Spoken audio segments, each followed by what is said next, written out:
every Sunday at 12 Eastern Time. Today we're talking about exercise selection for back hypertrophy, the best exercise you can do for your back. But first, we got some updates.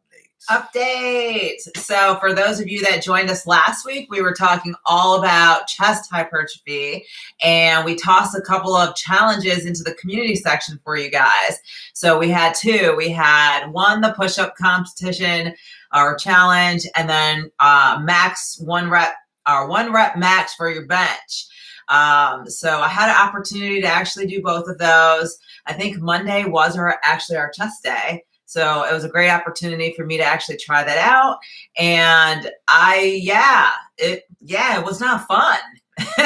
So I ended up hitting about 145 pounds max for my 1 rep max. Hey, Kyler. But that went up so easy. And then I tried 165 and just could not get it up. So I was really disappointed. So if I had to guess, my 1 rep max right now is probably 155. So that was fun. Just, I haven't benched in a long time because I've been working with dumbbells. So it was a lot of fun just seeing where I was at. Good stuff. If you saw my post 405, that's an old number. Yeah. I got 375, I believe, on Monday and had to hang it up because my shoulder was like, no, you're not. I might have been able to do heavier, but at this age, I'm not going to push things. I'd rather stay injury-free and keep training than try to push it and catch an injury. Yeah.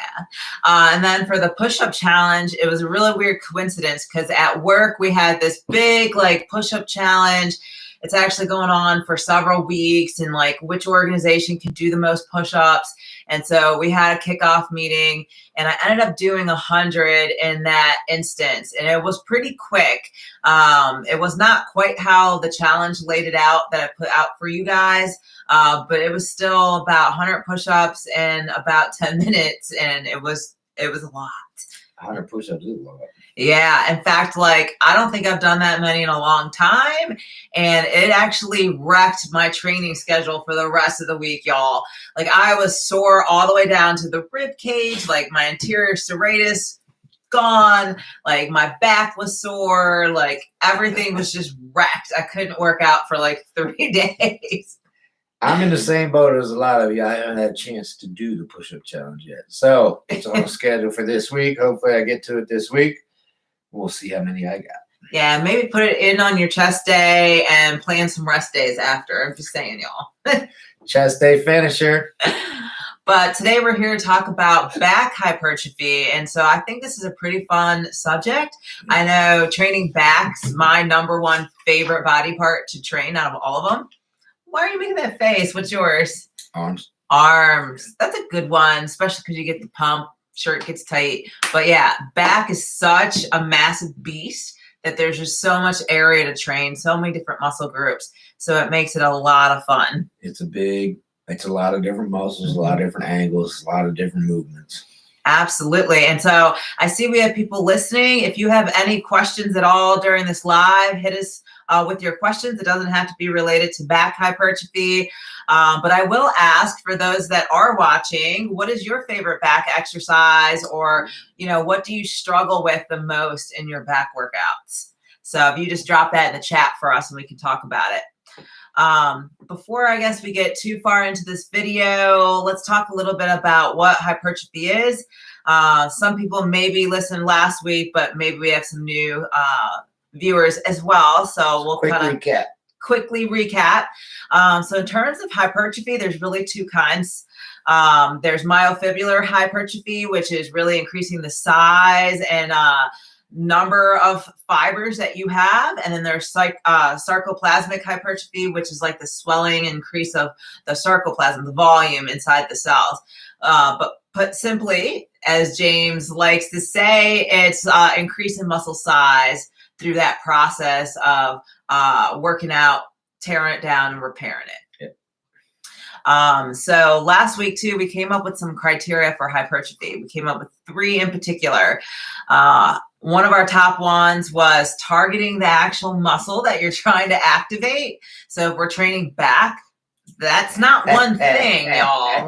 There are multiple muscles, right? There's your lats, your rhomboids, your spinae erectors, your traps. And then you can break it up from there. There's upper traps, middle traps, lower traps. Lats, upper lats. Exactly. So that's number one, is targeting the muscle that you're actually trying to activate. Number two, we talked a lot about range of motion. So selecting exercises that actually allowed for the full range of motion of that specific area or muscle group. Yeah. And then our third thing was, does the exercise have the potential to progressive overload? Because some exercises just aren't suited well for that, especially if you're an at-home lifter. So those were our top three criteria. And that's the criteria we use to pick the exercises. And stay tuned, because at the end, we are going to tell you exactly what the best back exercises are, what the best exercises do for your back to make it grow, blow up, size, and strength. And we got a lot more people watching now, so I'm going to repeat. If you got a question, not even related to back exercise, fire away. We're here for you. We'll answer any question you got. Yeah. So one of the things I wanted to go into before we talk about the exercise selection is just, how is back hypertrophy different than, say, the chest hypertrophy that we were talking about last week? And I think it differs in a lot of different ways. First and foremost, like we were already mentioning, the complexity of the muscle group. I mean, you think of back and you're like, yeah, it's from the back of your neck all the way down to like the top of your glutes. Like, that's a huge, massive area that we're talking about. And it's made up of tons of just muscles like we just listed out. So that is something to consider, because you're going to want to train at varied angles. So when we're talking about training at varied angles, you know, you have your horizontal pulls, like your rowing motions, and then you have your vertical pulls, like your pull downs, lat pull downs, for instance. And so that's pretty important. Yeah, native grit. Hey. Once again, snuck away at work. Yes, I love it. Yes. My man sneaking away from work to watch us. We very much appreciate that. Do not get in trouble at work. But we do appreciate you, brother. Very much so. Hey, what kind of car show is it? That's super awesome. 300 cars is a lot. And more, like, that's a lot. Camille's into cars. Yeah, for those of you who don't know, I'm actually originally from the Motor City, so just suburbs right outside of Detroit. And every August, we had the Dream Cruise, so we would see a lot of classic cars and souped up cars, and it was just a lot of fun. So definitely a part of my DNA. But going back to where we're talking about, so when you are talking about back, you got to train in different orientations. Like, you think about how let's take the lats, for instance. You know, the lats run from upper back all the way down to right above the iliac crest, like right above the hip bone. And so they actually wrap around your back in like 3 distinct ways. And so that means, like, when you're approaching lats, like, what are you targeting? Upper, mid, or lower lat? Because it actually makes a difference. Sure. And when you're talking about, you know, training in different fiber orientations, you have to realize that you're going to get the maximum amount of muscle activation when you train in the same direction of those fibers. That's when they're the strongest, versus perpendicular. So, yeah. Common sense, if you think about it. Yeah. So some people are like, well, what would it be an example of doing something perpendicular to the muscle? Like, maybe something rotational. Like, you think of a lot of your functional exercises where you're twisting, picking something up, putting it on the shelf, or pulling something down to set it on the floor. That might be an aspect where you're training against the alignment of the muscle fibers. But for the most part, you want to make sure you're picking exercises and you're pulling in the same line that the fiber is going. And lats and back is going to be tough because you got fibers in line with rows and pull downs. 2 different directions, 2 different ways to work it, and they are both in line with the freaking muscle. Excuse me. Yeah, absolutely. In fact, I was getting this really great workout with our sponsored athlete, Miguel Paula, yesterday. And he's like, hey, let me show you this version of the lat pull down I've been doing. I really love it. He's basically leaned up on an incline bench and his arms overhead, and he's pulling down. He's like, I love it for those lower lats. And I was like, yeah, man, because those lat fibers at the bottom are running the same direction towards the, you know, external oblique and right on top of that iliac crest. And that's why you're feeling it there and not anywhere else. So it actually makes a difference. So you do need to have some education on what you're doing or what you're training to, or at least look into it to see. It goes back to Mentor's specificity principle. If you want to work back, make sure you got exercises that work your back. Yeah, I think another important thing that's a little different for back well, it's maybe applicable to all hypertrophy. You want to train in full range of motion, have proper form. Like when we think of a lot of our back exercises, it's pretty important. You know, if you're doing a pull down, you want to retract your scapula down before pulling down. That way your lats are actively engaged. Or, you know, James is big on this on the pull-ups. Yep.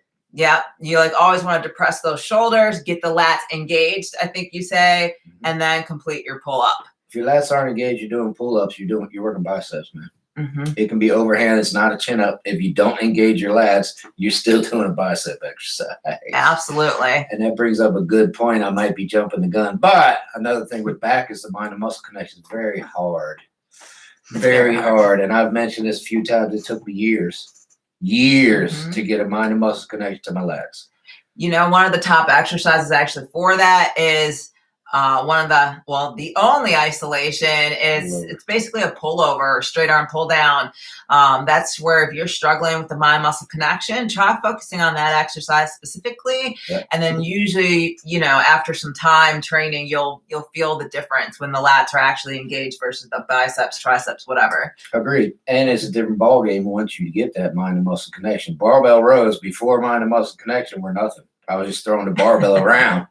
Now when I'm doing, man, my lats are on fire. They hurt. They burn. It hurts. It's a nasty exercise. Nothing else is burning but my lats because I'm locked on mind and muscle. That's what's working.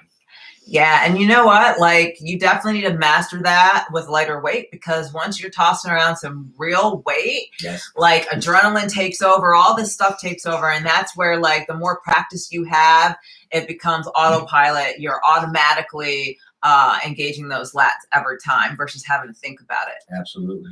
That's how you train. That's how you should train. Native Grit says he engages when he does lat pull downs. Outstanding. That's a must. Man. That is definitely a must. You get the bar and then you get a little pull down, what is it called? Scapular retraction. I call it engaging your lats, scapular retraction. And then you do your lat pull downs. You don't go from a dead hang. You first engage the muscle and then do it. Great tip, Native Grit. You know, on the pull-ups, that feels better. It legitimately feels better to engage the lats. It's almost like protecting the shoulder joints and the scapula. Agreed. And elbows. Absolutely. All right. What do you think? Let's actually talk about the top exercises for back hypertrophy. We're there. All right. So we'll start with compounds. Like when we're talking hypertrophy, nothing beats the compounds. These are the biggest, nastiest, you know, best exercises for progressive overloading. So you're going to want to start there if you're looking to grow your back. Think about it for 5 seconds. You want to overload the muscle, so you want the exercise that overloads the muscle the best. And there's one that stands out for back. I don't think anybody's going to argue. Is it deadlift? No, it is not deadlifts. Well, and anyways, one of my favorites for back is the deadlift. Like, if I had to pick one exercise that I could train the most amount of muscles in, it's probably that. And so I usually choose to put it on my back day versus my leg day. I think it's a pretty good one. It hits a lot of those big major back muscles. I don't have deadlifts, and I'm going to tell you why. It's a leg exercise. 100%. If you want to take and make it a back exercise, now you do rack pulls. It's the same exercise, but it takes the legs out of the equation. So now it's a back exercise. Believe me, when you do deads, if you do it right, your hamstrings and your glutes are going to be sore.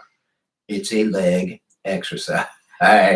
You want to do back? Now you're talking rack pulls. You take almost all the legs out of that movement, but it's still the same movement. It's just the top quarter of the deadlift. So it takes the legs out. Now it's all back from your spinal erecti all the way up to the top of your traps, all your lats, every single muscle in your back. Yeah, I can see that. My only caveat with that is that a lot of times I throw out my back when I'm doing rack pulls because you can lift pretty heavy. I also do like deadlifts because you do get a little bit of the lower back in particular. So that is one of the reasons I like that for that one. But in any case, rack pulls are a great compound exercise. Absolutely. Big T, thanks for tuning in, baby. Yeah. And don't get me wrong, deadlifts are one of the best exercises out there you can do. Total body. You know, if you listen to us, squats, king and queen, deadlifts and squats, king and queen. We say it all the time. Deadlifts is a fantastic exercise, but for me, it's going on leg day. What do you think about for novice lifters or beginners? Like, should they start with the deadlifts and master that before moving to rack pulls, or is it safe enough to go straight to a rack pull? That's a great question. Yeah. I would probably master the fundamental first, being the deadlift, before going to a rack pull. I'm gonna have to agree with that. Master your deadlifts, get the fundamentals down, and then graduate to the rack pull. There you go. I have to go with that. All right, we got a couple questions or comments. I like barbell seal row out of the squat rack. I want to like the seal row. I do, but it like crushes my chest. Like I cannot breathe when the weight gets heavy enough. And then I feel like I'm kind of skimping on the contraction part. Like I can't fully lock out. I guess I'm just going too heavy maybe, but that's always my issue with the seal row. Same. I can't breathe when I do it. T-bar row, seal row, anything with the chest supported. If I got any kind of weight, it's I want to like it though. Like I really do. But yeah, man, if that's no problem for you and you do that, I think that's a really great exercise actually. Yeah. And it's an interesting position. It's a lot different than being on an incline or standing vertically, I would say. Yeah. Because of gravity in the barbell. You're going to hit a different angle as well because it's unique. That's a good one. All right, Big T says back to smoke from this morning from the rack pulls. Yeah, baby. Big T was in the 88 studio this morning getting trained. We did back and biceps, and of course, we did the rack pulls. They did. It was very loud. And Big T's a beast, so you know we had a lot of weight on that bar, baby. Absolutely. All right, let's lat pull downs and pull ups. Like those are going to be really great compound exercises as well for targeting different muscles in the back. So what do you think about those? They are absolutely great. We said earlier, you're going to row and you're going to pull down or pull up. Same movement. I think they're absolutely wonderful. They should be at the top. Pull ups or pull downs is the question, right? Which one's better? Are we talking strict wide bar, overhand grip? Yes. Yeah, that's a good question. I feel like I can pull down more weight because my lower half's anchored than I can pull my own body weight, if that makes any sense. I'm going to repeat this. I'm stronger than... If you are strong enough to do more than your body weight, the pull downs are going to be better. If you're not strong enough to do more than your body weight, I'm going to have to give a nod to the pull ups. Yeah. And it's like a weird thing because I can do probably 10 reps at my body weight, but if you ask me to do 10 reps on my pull ups, it's like two separate things. I don't know why. It might just be in my head, but it's definitely challenging. It's a pulley system. So what you have in your hand is not the true weight. True. The stack has the true weight, but it goes through a pulley system before it hits your hand. So when it hits your hand, it's not true weight. All right. Michael said, would power cleans be good for... It's hard to see. There's a little heart there. Someone's heart and something.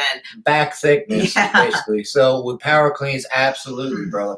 Let me tell you something, a little secret I don't tell many people. When I started doing power cleans, I did them for a brief time. My traps blew up. Is that why they're so big? My traps got sore every single time I did them, and my traps grew like crazy from power cleans. I was surprised. I didn't expect it. Right. And that's why I don't do them now, because my traps are already too big, out of proportion, too big. So I don't do power cleans anymore. But for the brief period I did power cleans, my upper traps just blew up. Well, there you have it, y'all. If you need upper traps, power cleans. That's a good exercise. I mean, it's a compound move. It works your back, your traps, your lower back, your biceps, your forearms. I mean, it's a great exercise, actually. Native Grit says pull-ups. He does 6 to 8. Then burnouts. Partials. At the end of the workout with pull downs. My man, what he's calling burnouts, I think, is a partial, which we've been preaching lately, and that's a hot topic in fitness now, is a lengthened partial. Camille just did a video this morning on it. Yeah, actually, the series will start next Monday. So if you tune in next week Monday, not this coming Monday, I have a whole new series on training in the lengthened position and long length partials. Man, Native Grit, you were on it, baby. Fantastic. So what I think he's trying to explain is he goes to failure on the pull-ups, and then he keeps extending the set by doing partials, what he's calling burnouts at the end. So you're still doing your lats. It's just not a full range of motion. It's called a partial. Sure. Lengthened partial, excuse me. Jeez. And you still hit, it's intensifying technique, and it is a hot topic in fitness right now. I mean, people's studies are coming back with gain after gain from these lengthened partials. So absolutely. Outstanding stuff, Native Grit. You are doing good stuff, brother. Yeah, keep it up. Absolutely. So a couple other really great compound movements you can do for back hypertrophy are going to be bent over rows or even a single arm dumbbell row. So I do a lot of these. I usually like to superset them where I actually pre-exhaust before doing the bent over rows, just because bent over rows has a stability aspect to it, right? You have to have a strong core, strong lower back in order not to topple over. So usually that's my limiting factor, not my back strength. So I'll do lat pull downs or actual pull-ups and then go into bent over rows of some kind. Great tips. Great tips. I like bent over rows a good bit, but like she said, it's gonna recruit a whole lot more muscles than just your back. Right. When a lot of times my hamstrings will get sore because your core is holding it, but your hamstrings are holding it as well. Right. And if you're doing a pendulum row coming off the ground, maybe not. But traditional barbell row where you don't hit the ground, your hamstrings, your glutes, your lower back, your core, all that is stabilizing while you're rowing. And believe me, if you're rowing 300-400 pounds, you're going to feel your hamstrings. Absolutely. In fact, pen lay rows are great. Me and Miguel were doing pen lay rows yesterday. Super nasty. Like I feel my whole back today from those pen lay rows. If you're not sure what it is, we have some videos on that. So definitely check those out. Yeah. Native Grit says, reverse grip, bent over rows, I feel better. Me too, brother. Well, let's talk about that. So reverse grip, so that's like an underhand grip. They're really good for your lats. And then when you're talking overhand bent over rows, that's really good for your upper back. So your rhomboids, your rear delts, upper traps. So there is a difference there too. And you can even change a lot of what area of your back you're training by how bent over you are. Correct. So the more you hinge at the hip, you're going to be training lat. The more upright you become, the more upper back you're going to train. So that again goes into training the fiber orientations. Yeah, and great tips, great ideas. So Native Grit, you said it, you feel more with underhand grip. So do I. If I bend over even more, now it's all lats, baby. I'm not feeling nothing but lats. Right. Come up, like Camille said, you start coming up. You bend over here, you start coming up like this. Oh, now we got traps. Now we got rear delts. Now we got more traps, more rear delts, and it's less and less lats. But great tip, and I love the underhand version of barbell rows, my man. So we have another question from Steven. Does the wide grip seated row, is it good for mid and upper back? Wide grip, so yes. Absolutely. Yes. Absolutely, baby. And it depends on where you row it to. So if you row into your belly button, it's going to be more lower back, lower lats, etc. The higher you come up with it, the more it's going to be upper back and mid back. So if you're right under your chest with your row, that's going to be mid back. If you're bringing it way up to your chest, that's going to be upper back. Great question. Yeah. In fact, if I want to target like lats or something specifically on the seated cable row, I'll do the triangle bar or 2 handles, neutral grip. And that allows me to stretch the lats really good and then pull them back and contract them. And that also works other areas too, but definitely works lats. It does. And we're preaching underhand, but I've done the overhand, or it's a, mag grip. Yeah, I love the mag grip. Mag grip, wide cable rows. I can feel that all over my back. Lats up, down. I love that exercise. I feel it all the way through. That's a good one. Yeah, it's kind of funny. I've talked about this in some of my videos, but it is a little bit of a misconception. A lot of people are like, hey, the wider the grip, the wider the bar, the wider my lats. Well, that's not exactly true. You're really working a lot of upper back the wider your grip is, depending on, how you're pulling. But typically an underhand closer grip is going to target the lats a lot better than a wider overhand grip. So I'm going to do it one more time. We've done this before. Here's a wide grip lat pull down, right? You see how much my lats stretch. Now do a close grip one.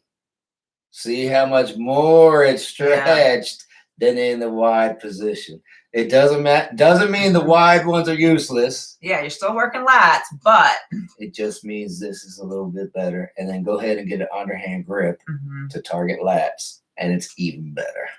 Big T said he was able to pull out some solid pull-ups this morning. That's awesome. Good job, T. I know it's been a while since he's done a pull-up because he didn't think he was going to get any. My man knocked out 8 like it was nothing. Fantastic. Good job, T. Good job, baby. All right. So just about every exercise for back is a compound exercise. Besides one, it's the pullover or straight arm pull down, however you want to call it. That is the only isolation, at least the only isolation I can come up with. One. And there's different ways you can do them. I mean, obviously you could do cable pullovers. Dumbbell. You could do dumbbell pullovers like on a bench or something. And then you can even do, it's a variation, kind of like a single arm row, but you're doing a pullover basically while standing. So a lot of different variations you can do, but it's really the only isolation, and it's really good for isolating the lats specifically, which helps with the back width. Absolutely. Steven says, thanks for the tips. Of course, Steven, we're here for you, man. Anytime, baby. If you got any more questions, fire away. We are happy to help. Yeah, any questions, you guys, just put them right in the chat. We'll answer them, even if they're not related to anything we're talking about. 100%. This is Camille and I's passion. This is what we love to do. This is what we do for fun. So fire away. We love it, y'all. All right, let's get into some practical programming tips and just talk through that a little bit. So one, you got a progressive overload. We preach that on this channel. So all of the exercises that we've talked about today are really great for progressive overloading. Yep. You really shouldn't run out of capacity in that regard. You should be able to keep going on those. So really focus on it. And you have to track your weights, y'all, if you're going to progressive overload. Otherwise, you're just guessing. We've been preaching that forever too. If you're not tracking, what are you doing? Believe me, I used to not track. I used to not either. I know you don't know what you're doing. So tracking also lets you not BS. So I'm tired today. Right. I'm sore today. I'm going to do a little lighter. Exactly. Let me get my book out. Oh, wait. No, I'm not going lighter today. This just cuts all the BS out. It's objective. It's numbers. Exactly. Track your numbers and add every week. Absolutely. Another second important point is just recovery. So you need to have adequate rest. You need to have good nutrition. You need to have adequate protein intake. These are just givens. They are applicable to all hypertrophy discussions, regardless of the body part. We talked about that last week too. You're only as good as what you recover from. Exactly. Trust on that. At 47 years old, right. I'm having to take my foot off the gas a little more than I like to. But I know that I'm only good as what I recover from. If I'm not recovering, I'm not making gains. That's a good point because, especially as athletes and coaches to athletes, we sometimes have athletes that need substantial amount of back. Like they'll maybe be missing lat, width or something, and they want to train back multiple times a week. And we usually say, well, it depends. Like, how long are you staying sore after that back day? And do we have enough time in the week for you to do a second session? Probably not, because we're probably going really hard. We're doing nasty rack pulls. We're doing pen lay rows. We're doing these big, grueling exercises. So you probably aren't going to be recovered to do it twice a week. But that is something that, you personally have to look at and consider. Amen. Tom Platz explains it the best. To me, he explains it the best out of anybody. Can you go in and exercise every single day of your life? Absolutely. You 100% can. Yes, you can. No way. Can you go in and bodybuild and make maximum muscle gains every single day of your life? No, you cannot. You absolutely 100% cannot. This is the man that had the best legs in bodybuilding history. He worked them twice a month. Twice a month. But okay. I mean, they can't argue with the result. He couldn't. He went so hard on his leg day, he couldn't do it more than twice a month. Crazy. You're only as good as what you recover from. So if you're not letting them recover and you hit them again, they're not going to grow. Absolutely. You're not giving them a chance to grow. Oh, that's true. A lot of people don't value that time spent outside of the gym. In a lot of ways, it's maybe more important than the time you actually spend in the gym. So there's definitely a balance between that, for sure. Yeah, and believe me, if your intensity levels are where they need to be to make muscles, make maximum muscle size, you have to rest. If you're going in there and exercising, sure, you can absolutely do that every day of your life. If you're going in there and going hard. Right. And I mean hard. This is the disconnect. Most people don't even know what hard work is. This is true. You go in and you go hard. I'm going to give you 2 days before you need a rest day. Yeah. Maybe 3. Maybe. But even that's a stretch. Yeah. Native Grit had to go. He got paged at work. He's going to go finish the video later. We appreciate you, Native Grit. Don't get in trouble at work, brother. Please go answer that radio. Yup, and Big T says, big back, small waist is the goal. Absolutely. The wider your lats, the smaller your waist. Yep. You know, going back to what we're talking about, training frequency, if for some reason you are able to train back twice a week, you're going intense, you just genetic freak, you recover fast, I don't know, consider splitting up your vertical and your horizontal exercises. So maybe you go in and you do all pull downs, pull ups, that type of exercise. And then your second session for that week, you're doing all of the rows, you know, cable rows, bent over rows, all of your horizontal pulls would be a good way, or my recommended way, if you were going to do it. Yo, if you're doing the number one exercise, rack pulls, and you're doing them correctly, you're not doing back twice a week. All right. Fair enough, James. Fair enough. The last time we rack pulled, I think it was 10 days before we recovered. We were walking around crippled for at least 5 of those days.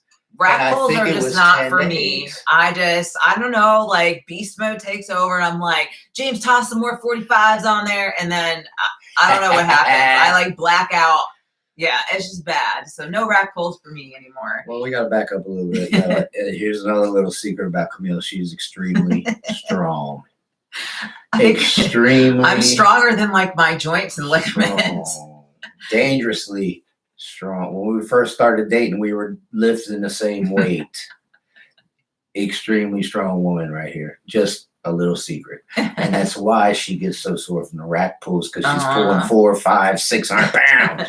I don't know about that much, but yes, very strong. Another programming tip that's specific to back hypertrophy is you definitely want to avoid training your biceps the day before you're training back. Biceps are synergists a lot of times when you're performing your back exercises, your pull downs and rows and things, especially underhand grip, where you're supinated. Yep. So just make sure you're paying attention to how you've programmed your different body parts throughout the week. You don't want to be sore or fatigued. Your biceps or anything that's pulling before your back day. You want to give it all to your back. All right. So let's talk now about just some common mistakes people make when training back and like how you can avoid them. First and foremost, like improper form. If you're not sure on how to do some of these exercises, definitely, we have a whole library. YouTube 88 Fitness. Yes. We got it. We definitely do. We have, probably close to 1,200 videos by now. So a lot of content. It's all organized for you. So if you're looking for a back thing on our channel, you probably can find it. But definitely make sure you're using good form, because that will alleviate a lot of problems down the road and make sure that you're actually getting the gains that you're trying to get. Another thing is just like you need to warm up especially if we're doing rack pulls, we're doing deadlifts, we're doing heavy lifts, we want to make sure that our joints and our ligaments and tendons are warmed up just the same way our muscles are. 100%. And I wouldn't even start with a deadlift or a rack pull. No. I get an exercise or two in first, real exercises after the warm up, and then I would go to the rack pull or the deadlift. Right, absolutely. And then, we already talked about not overtraining. Like, make sure you're getting adequate rest and listening to your body. But what are some other specific back mistakes people make? For me, I think it's they don't have muscle activation. Yep, going too heavy, throwing the weight around, no mind to muscle connection, no muscle activation. They're just throwing the weight, using momentum, lifting too heavy. Yeah, so a good way to test this is to, remind yourself that all lifts have 3 phases. There's the lifting part, which is the concentric part, the isometric squeeze in the middle, and then the lowering part, the eccentric part. And so if you actually talk your way through that during the lift, you start to feel how that muscle contracts, shortens, and lengthens during the set. And that will ensure you have good engagement. Changes the ball game. We talked about this before. We walked into the gym on post one morning. There was a little skinny girl in there rowing a 120-pound dumbbell. Single arm dumbbell. She's using her whole body and momentum, and she's throwing the weight around. And I got right next to her and did the 80-pound dumbbell and did it correctly. And I guarantee you I got more gains than hers. Good on her for moving that much weight, but you're not working your back. And you probably got hurt. Remember that? No, I don't remember that one specifically. But another thing too is we talked about the progressive overload is maybe not going heavy enough. If you've been doing the same weight on your lat pull downs for the last 10 years, come on, crank up that pin a little bit and try one heavier. Tell me what you've been doing for 10 years, because you've been stagnant for 10 years. Come on now. Yeah. That's not going hard. But a lot of people are just going through the motions at the gym for whatever reason. And then they're like, yeah, I feel a burn. When you start to feel the burn, that means when it starts. That's when it starts. It's starting to work. So go heavier, keep going. So back up. If you're doing the same weight for 10 years, it's like Tom Platt said, you can go ahead and work out 7 days a week. If you're going to progressively overload and do it correctly, you're not going to work out 7 days a week because you're going to be beat up, you're going to be sore, and you have to recover. So that kind of goes along with the question being asked by Summit saying, if doing full body 4 days a week, is there any drawback? So we kind of talked about this last week. Yes, there's a drawback. Your total body has a whole lot of muscles in it. It usually takes about an hour to stimulate a muscle. So in other words, I do arms for an hour. If I was to do total body, I would need 8 hours, 10 hours, enough. That amount of time to get enough stimulation to get growth to do a total body workout and grow from it and get gains from it. And by that time, you're too fatigued. Then you're not making the gains because you're fatigued. So total body workout, if you're a beginner, maybe it's okay. I think but you're going to quickly grow out of that. Yeah, I think it depends on the goal. If we're talking sheer, I want to blow up my muscles and be the most muscular dude walking around, Olympia style, then that's not going to cut it. No. If, we're trying to do pretty significant weight loss and you're just getting started, then yes, just getting into the gym, getting your body moving 4 days a week and learning how to master these compound exercises, I think that will do a good job for you until you grow out of it. If you're just off the couch, it's going to work.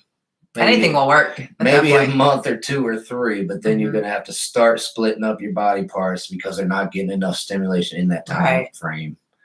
And if they do, then you're fatiguing. In other words, you did arms for an hour, then you moved to chest. Well, you're tired. Right. You're fatigued from doing the arms for an hour. Now your chest isn't going to get a good workout because you're already fatigued. Right. So yeah, it all depends. I have clients, they'll split things up different way and then do total body with me one of the days of the week, but they're really trying to learn new exercises. And that's the only reason we're doing total body together. And the rest of the parts of the week, I encourage them to do like an upper body, lower body day and kind of alternate back and forth, or a push, pull, leg, shoulder kind of split. So it's a good way to ease into things. So if you've been out of the game for a while, I just did this with my client as well. We're going to do total body for 2 weeks. Then we're going to split up upper body, lower body, probably for 3 weeks. Then we're going to split up the 5 body parts. But he's coming off the couch. He hasn't trained in a couple years. Right. This is going to ease him back into it.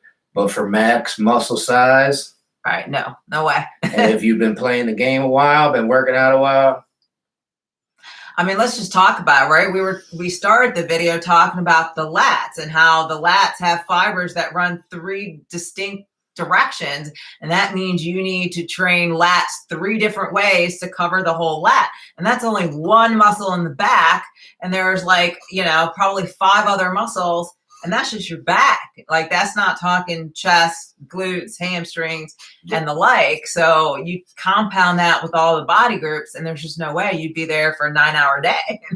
he's got saying has 4 years of training, good physique, but not improving. You need to split your body parts up, brother.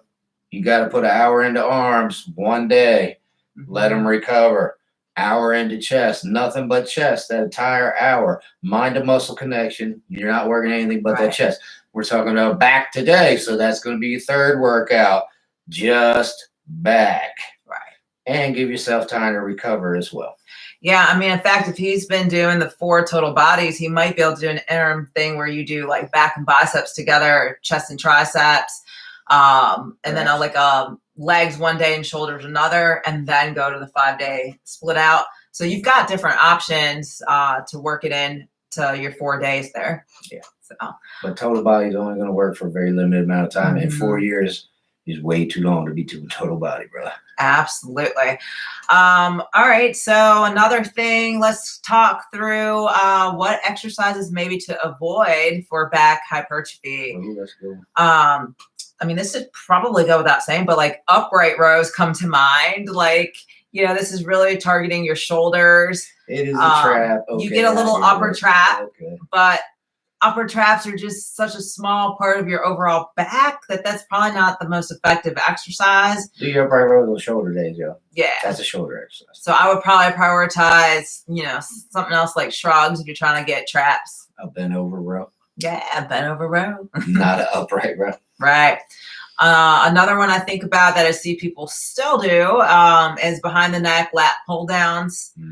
I don't like that. It puts a lot of stress just on your shoulder joints. Like, especially for me and James, we're over 40. Like, we like our shoulders. I want to pick up the grandkids someday, you know, like, so just not for me. All right. I think this is common knowledge at this point because you hardly ever see it anymore at the gym. No behind the neck pull downs, no behind the neck overhead presses. You used to see it. I'm old. I'm old school. I was in the gym in the 80s and you saw it all the time. You hardly ever see it now because everybody knows it puts your shoulder in a compromised position. Even if you're not feeling it at the time, you're putting it in a compromised position. And a year later, you're going, what happened to my shoulders? Man, let me go ahead and keep doing this behind the head press, but my shoulder, something wrong with it. I mean, you know, the funny thing is if you actually watch people do barbell overhead press or like really strict military press, most people don't have the shoulder mobility to even do that right. So now you're cranking your shoulders way back to do behind the neck. Like, yeah, you're asking for trouble there. Yeah, like I said, you don't see it too much anymore. So I think everybody's got the news now. Yeah. Another one's maybe like standing T-bar rows. Not every gym has this machine. It has to be a probably hardcore gym to have one of those. But the biggest thing I see is like a back strain from probably jerking the weight around to pull it back. What do you think about that one? I mean, it could work. Pretty much. Probably not the best though. It's pretty much the same as a barbell row. If you're standing doing a T-bar row, there's really no advantage over standing doing a barbell row, in my opinion. Yeah. So just do the barbell row. Exactly. I'm not sure. Most people probably wouldn't even think to do this. Actually, I'll ask you guys, what do you think about good mornings for back? Oh, yeah. So you're going to get a lot of lower back. That's where you're going to really feel those good mornings. But you're getting a lot of hamstring and glute too. So a lot of people don't know what good mornings are. Yeah. Do you guys know what good mornings are? People still do it. I don't know if she's talking about the behind the neck pull downs or good mornings. Yeah. Thanks for tuning in, Patricia. Appreciate it. Yeah, for those of you who don't know, Patricia Coates, 88 Health and Wellness. We have another YouTube channel all geared towards health and wellness.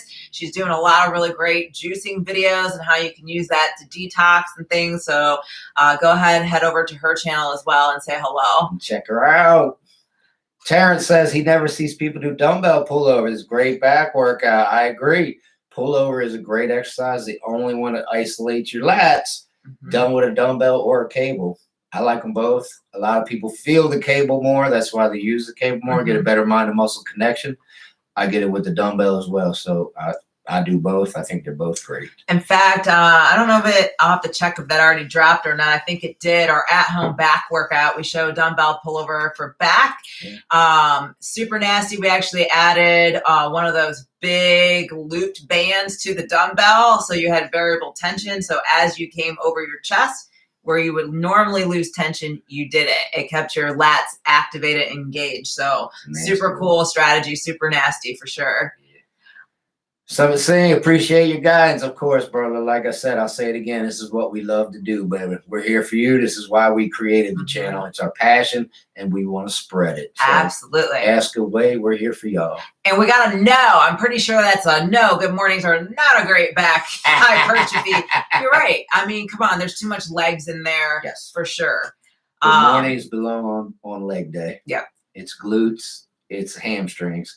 Yes, it's lower back. But it's a glute, hamstring. They're the prime movers, the prime muscles, the prime everything. Yeah, in fact, I usually don't target lower back at all on my back day because I get so much lower back on my leg day. Yep. So that's where I train lower back versus trying to put it into a specific thing. Me too. And once again, that's why I do deadlifts on leg day. Potato. If I wasn't sore, I would do them on both days, believe me. But I'm too sore to do it on both days, so I have to pick leg day to do. I can understand that. What do you guys think about shrugs? I think a lot of times people are so focused on lats, they forget they have traps. And shrugs are really great for training those upper traps, even mid traps. A lot better than upright rows. Absolutely. And I don't know if you guys have seen James's video. He shows you guys the hunch shrug, which actually hits mid trap, which are really hard to hit like any other way. So that's a really great exercise for your back day. Yeah, if you don't know what a hunch shrug is, check it out. Absolutely. Type in hunch shrug 88 fitness training. Another thing, what about hyperextensions or back extensions? Leg day. Yeah, so a lot of times people want to strengthen that lower back, so they start doing back extensions, hyperextensions.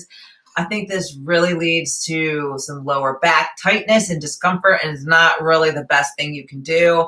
Hyperextensions are really great for the hamstrings and glutes. Yep. And I actually recommend rounding the back a little bit to protect the lower back and put that load into the hamstrings and glutes. So again, I really wouldn't target lower back at all because you get it naturally in training your legs. And usually people, if they do specific lower back things, they get injured. And then they're walking around, you know, kind of hobbling. Agreed. Hyper is one of my favorite for hamstrings and glutes, by the way. But you just talk about back day. If you're doing bent over rows, your lower back's already getting worked out. You did deadlifts and hypers on leg day. Your lower back is already blowed up. You're doing a single arm dumbbell row. You're doing a double dumbbell row. Your core, your lower back is getting blowed up that whole entire time. So like Camille said, I hardly ever target lower back for that reason. It's getting worked all the time with these other exercises. What would you say for someone that has maybe like a lower back weakness? So I had a client where when we did try to do hyperextensions for hamstrings and glutes, like they failed at the lower back first. What would you say for that? Keep practicing the main lifts is like what I recommended in doing that and making sure we're stretching properly. In that case, I would recommend that, and maybe once a week do a specific lower back exercise, try to strengthen it up. But again, give it recovery time. Too much is bad, so give it tricky. Recovery. If it can recover, give it that little bit of specific isolation movement, back extensions. It's probably going to be your best. But if you're doing deadlifts, you're doing hypers, you're doing bent over rows, barbell rows, dumbbell rows, You don't need to hit your lower back. It should not be a weak point. Absolutely. And that's what we've been focusing on. So great advice. All right. We've got 2 new challenges for you guys this week. So kind of similar to our other ones, we're going to challenge you to doing a pull-up pyramid challenge or your max amount of pull-ups, however you want to do it. That's fine. But we want to see how many you guys can actually do. So get out there and start doing them. And drop it in the community section on how many you got done. If you're behind the curve like I am, don't worry about it. Do it when you can. Put your numbers up. I still need to do my push-ups. And now I got a pull-up challenge coming. I didn't know we had any challenges this week, y'all. This is a surprise to me. So now I got another challenge I got to do this week. All right. So I mean, don't worry. My number is going to be like 5. So when I'm outside of like pre-contest, doing pull-ups are very difficult for me. So yeah, that'll be an interesting one. So I'll translate that. When you're at your bulk weight, pull-ups are hard. Yes. And they are. Believe me, when I'm 240, pull-ups are hard.